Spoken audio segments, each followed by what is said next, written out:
रात के घुप अंधेरे में भाजपा के प्रदेश के अध्यक्ष दिलीप जायसवाल और मुकेश सहनी के बीच मीटिंग हुई है। एक बार फिर से धोखा तेजस्वी खा सकते हैं। उधर से भी यही जानकारी आई कि हाँ, वे एनडीए के रास्ते पर बढ़ चले हैं और वे कभी भी एनडीए के अंदर शामिल हो सकते हैं। महागठबंधन के अंदर 60 सीट मिलनी चाहिए और डिप्टी सीएम का भी पद मिलना चाहिए। कैसे खुद कई बार बता हेलीकॉप्टर पर मछली खिलाकर दोस्ती की गीत गाने वाले दोस्त अब धोखा देने की तैयारी कर रहे हैं। सियासत में दगाबाजी एक बार फिर से हो सकती है। एक बार फिर से धोखा तेजस्वी खा सकते हैं। दरअसल ये बातें हम इसलिए कर रहे हैं क्योंकि तेजस्वी यादव को 2024 के लोकसभा चुनाव में हेलीकॉप्टर पर मछली खिलाकर दोस्ती की गीत गाने वाले दोस्त अब धोखा देने की तैयारी कर रहे हैं। हमारे साथ हमारे सहयोगी विवेका जी हैं। विवेका जी, दोस्ती के बीच अब फिर से दगाबाजी की कहानी पटकथा लिखी जा रही है, चर्चा यही है? ऐसा लग रहा है क्योंकि जिस तरह से रात में जो खबर आई कि वीआईपी चीफ मुकेश सहनी की मुलाकात हुई है भारतीय जनता पार्टी के प्रदेश अध्यक्ष से। प्रदेश अध्यक्ष भाजपा न तो इसे स्वीकार कर रहे हैं न खारिज कर रहे हैं। मतलब स्पष्ट है कि दोनों के बीच मुलाकात हुई है और यह चर्चा काफ़ी दिनों से चल रही थी। हम लोगों तक भी यह जानकारी आई थी कि मुकेश सहनी कभी भी भारतीय जनता पार्टी के नेताओं से मिल सकते हैं क्योंकि वे नेतृत्व के संपर्क में हैं। और रात में जब मुलाकात हुई और आज खबर जो है सामने आ गई है, हम लोगों ने अपने दर्शकों को यह खबर बताई है कि रात के घुप अंधेरे में भाजपा के प्रदेश के अध्यक्ष दिलीप जायसवाल और मुकेश सहनी के बीच मीटिंग हुई है। और मीटिंग में बिहार चुनाव ही फोकस था कि बिहार चुनाव में अगर हम साथ आते हैं तो हमारे एजेंडे को स्वीकार करेंगे या नहीं करेंगे। यानी कि दोनों नेताओं के बीच जो खबर है, जो सोर्सेज जो बता रहे हैं वो यही कि दोनों के बीच मुलाकात हुई है। बात अभी पूर्णतया बनी नहीं है लेकिन बीजेपी लेने के लिए तैयार बैठी हुई है। जो मुकेश सहनी दावा कर रहे थे कि हमें महागठबंधन के अंदर डिप्टी सीएम का पद चाहिए, महागठबंधन के अंदर कम से कम हमें 60 सीट मिलनी चाहिए, अब उनके बारे में जो खबर आ रही है वो तेजस्वी यादव के लिए कह सकते हैं कि उनके लिए नकारात्मक खबर है, तेजस्वी यादव के लिए नुकसान देने वाली खबर है। क्योंकि जिस मुकेश सहनी पर तेजस्वी यादव ने 2024 के लोकसभा चुनाव में दांव लगाया था, पूरे चुनावी जो अभियान था, चुनावी कार्यक्रम में तेजस्वी यादव सिर्फ और सिर्फ मुकेश सहनी के साथ जाते थे। मकसद मैसेज देना था, पिछड़ों खास करके अति पिछड़ों में मैसेज देना था, सहनी समाज में मैसेज देना था, लेकिन वहां पर बहुत ज़्यादा सफलता नहीं मिली। उसके बाद हम लोग भी ऐसा अनुभव कर रहे थे कि तेजस्वी यादव और मुकेश सहनी में थोड़ी दूरी बनने लगी थी। और अब जो है वो दूरी का जो परिणाम है वो परिणाम दिखने लगा है। कुछ दिन पहले मुकेश सहनी की पार्टी की तरफ से आधिकारिक तौर पर कहा गया था कि हमें महागठबंधन के अंदर 60 सीट मिलनी चाहिए और डिप्टी सीएम का भी पद मिलना चाहिए। मुकेश सहनी खुद कई बार कहा चुके हैं। उसी दिन से इस बात की हम लोगों को आभास होने लगा था कि प्रेशर पॉलिटिक्स जारी है। तेजस्वी यादव को दबाव में डालने की रणनीति के तहत इस तरह का बयान, इस तरह का प्रस्ताव दिया जा रहा है। लेकिन जो खबर है कि तेजस्वी यादव ने ऐसे प्रस्तावों को, इस तरह की डिमांड को कह सकते हैं कि सिरे से खारिज कर दिया।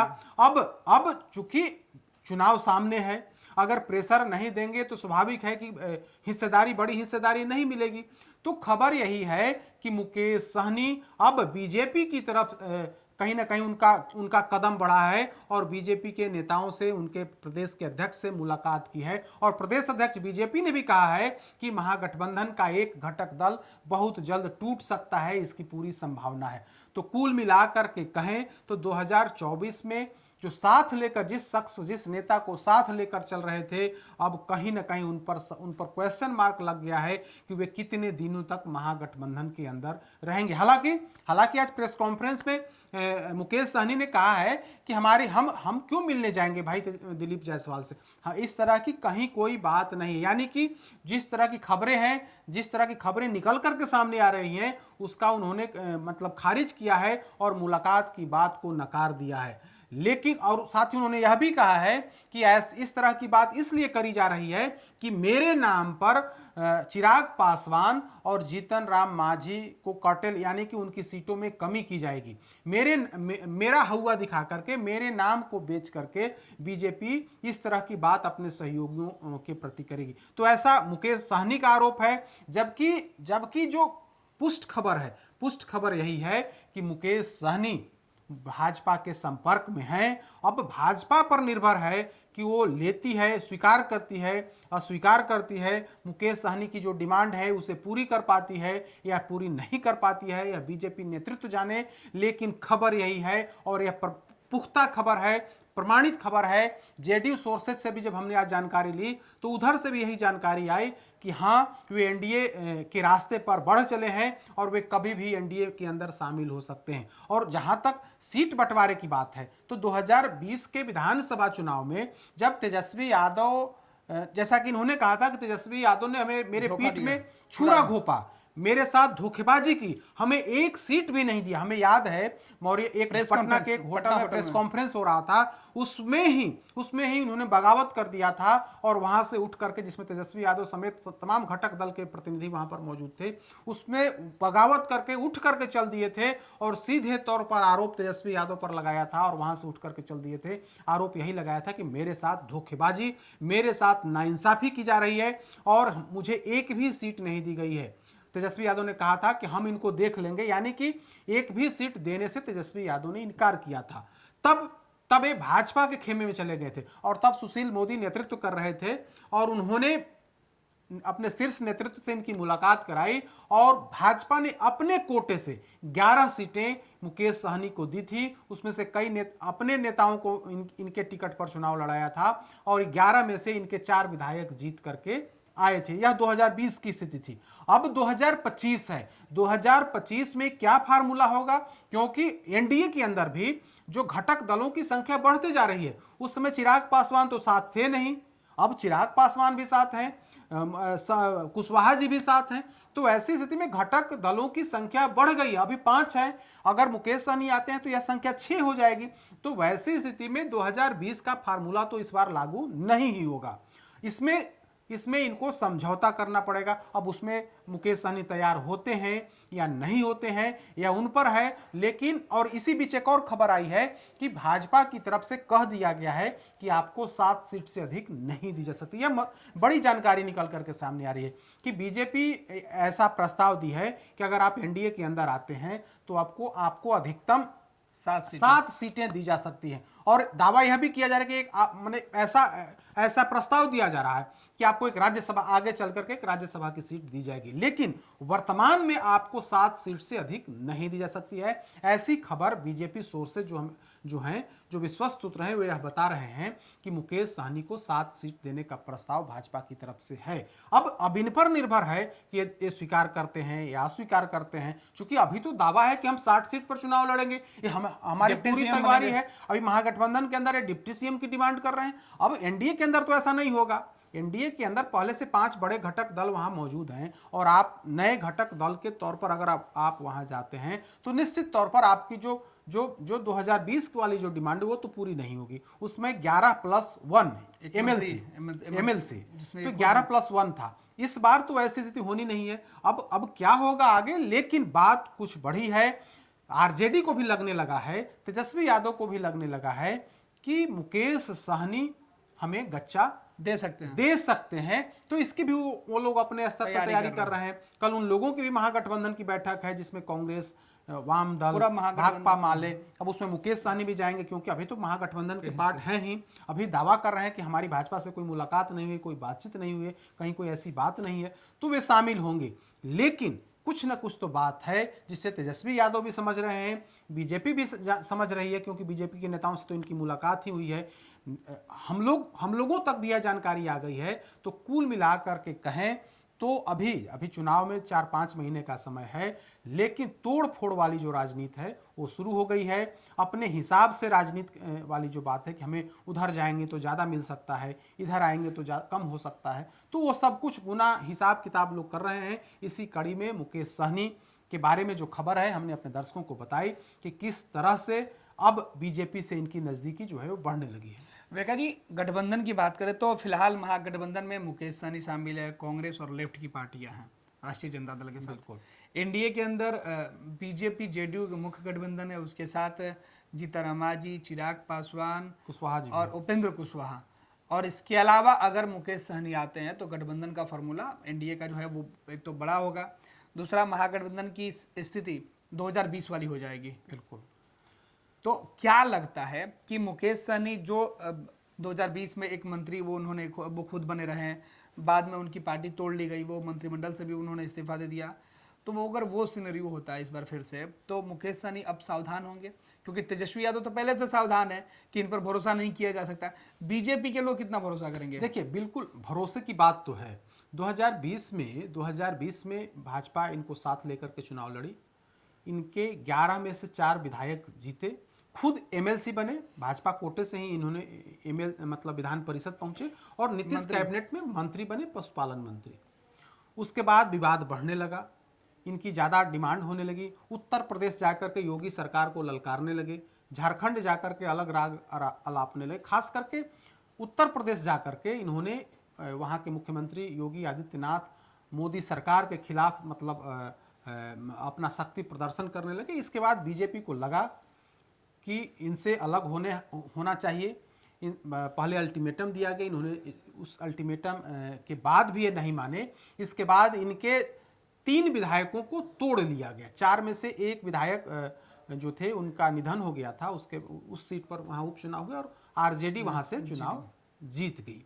तो जो 3 विधायक थे, राजू सिंह समेत जो 3 विधायक थे, स्वर्णा सिंह, राजू सिंह, एक और मिश्री लाल यादव, इन 3 विधायकों को बीजेपी ने तोड़ करके अपनी पार्टी में मिला लिया।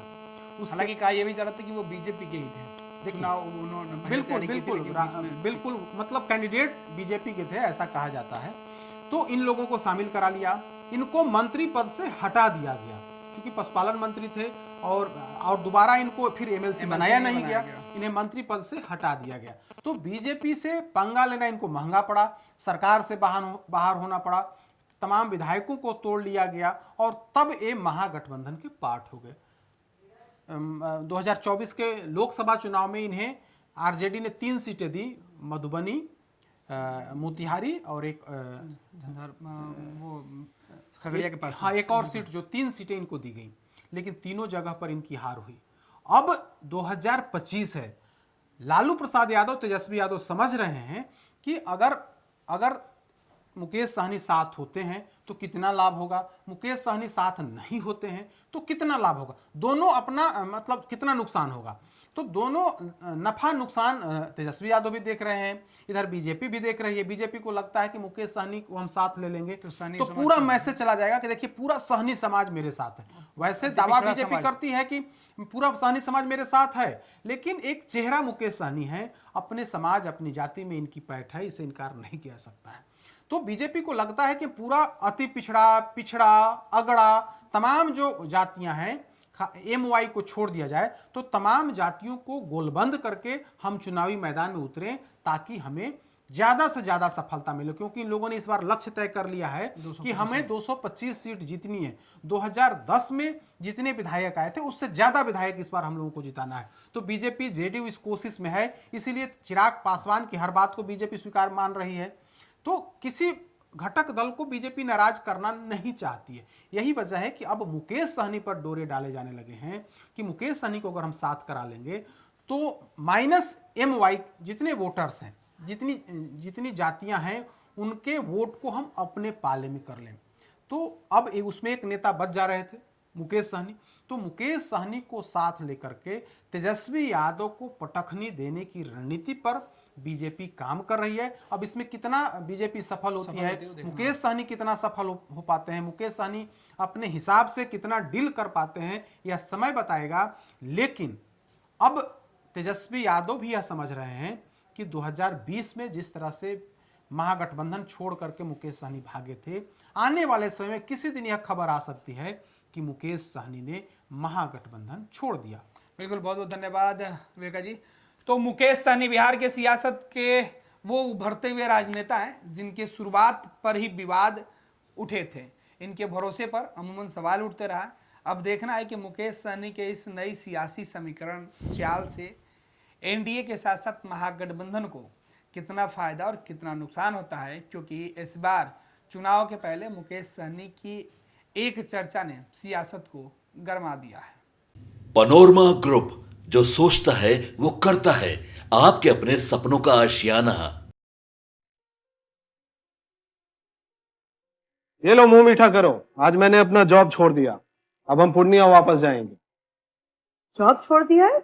मतलब ये घर कैसे चलेगा? हम करेंगे क्या? और माँ बाबूजी क्या बोलेंगे? इसलिए मैं एक और मिठाई का डब्बा लाया। अपने बिजनेस के लिए लोन अप्रूव हो गया। अरे लोन अप्रूव हो गया वो तो ठीक है, लेकिन पूर्णिया में हम रहेंगे कहाँ? अपना घर भी तो नहीं है वहां। इसलिए तो एक और मिठाई का डब्बा अलग से लाया हूं। हमने पूर्णिया में घर ले लिया है, पूर्णिया के ई होम्स पैनोरमा में। पूर्णिया में पैनोरमा ग्रुप लेकर आए हैं ई होम्स पैनोरमा। बड़ा घर, आलीशान जिंदगी और अत्याधुनिक सुविधाओं के संग। अरे अब क्यों मुंह मीठा करवा रही हो? क्योंकि हम घर वापसी जो कर रहे हैं। घर वापसी की खुशी पूर्णिया में ई होम्स पैनोरमा के संग। E homes panorama, luxurious lifestyle redefined.